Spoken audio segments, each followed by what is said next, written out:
brother down. With Shizzy, Wiz, Nut.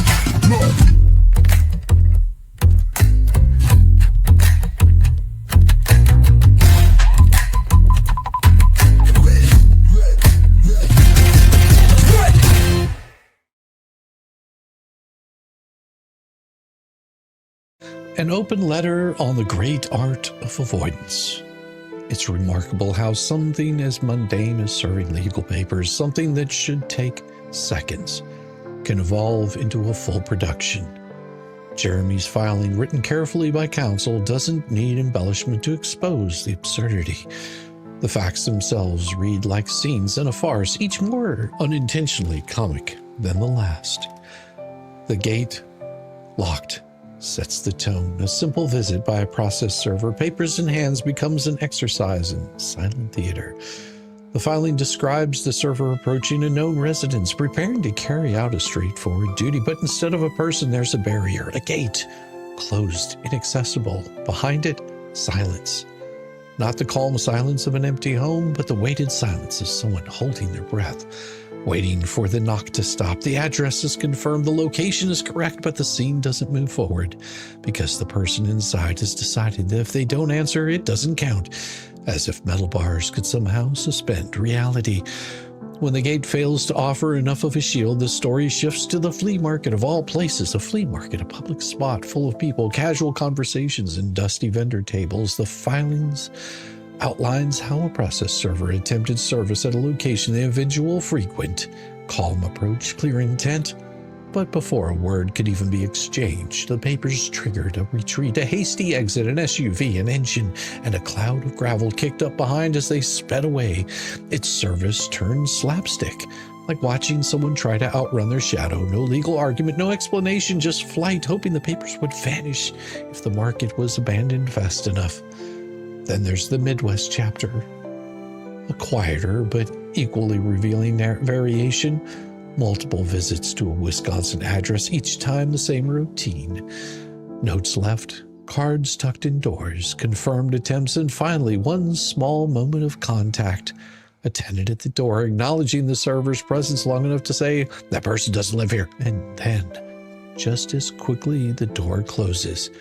No further detail, no follow-up, just a denial that doesn't align with what the filing connects elsewhere. Residency confirmed through investigation, patterns showing up in plain view. Through it all, the filing stays steady. No commentary, no judgment, just dates, times, and locations, a clear sequence of attempts. A straightforward list of what happened, and that simplicity.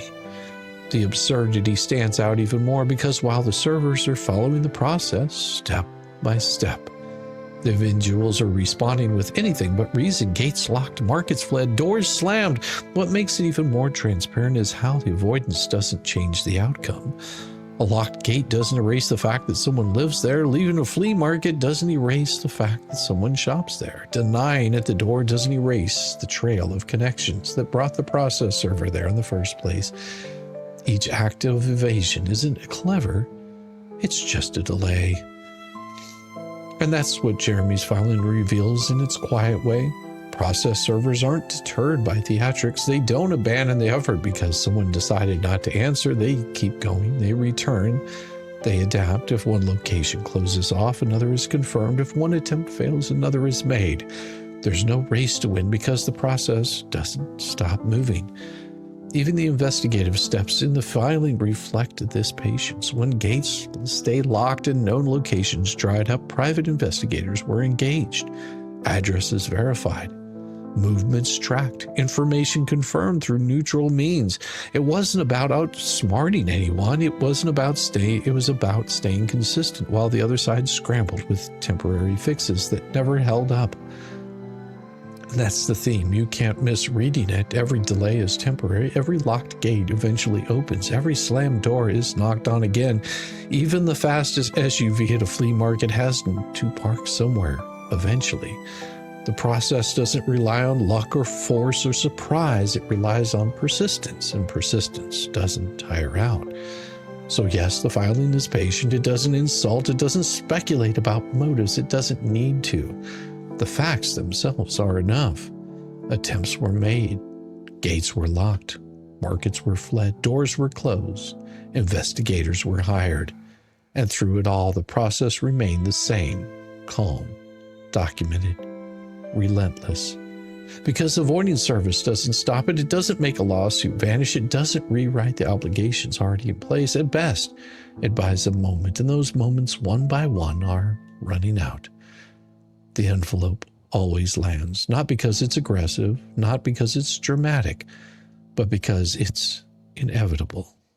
Sincerely, Shizzy Wisnut, the guy still riding the short bus, clutching my Velcro shoes and wondering why people make it harder than it has to be.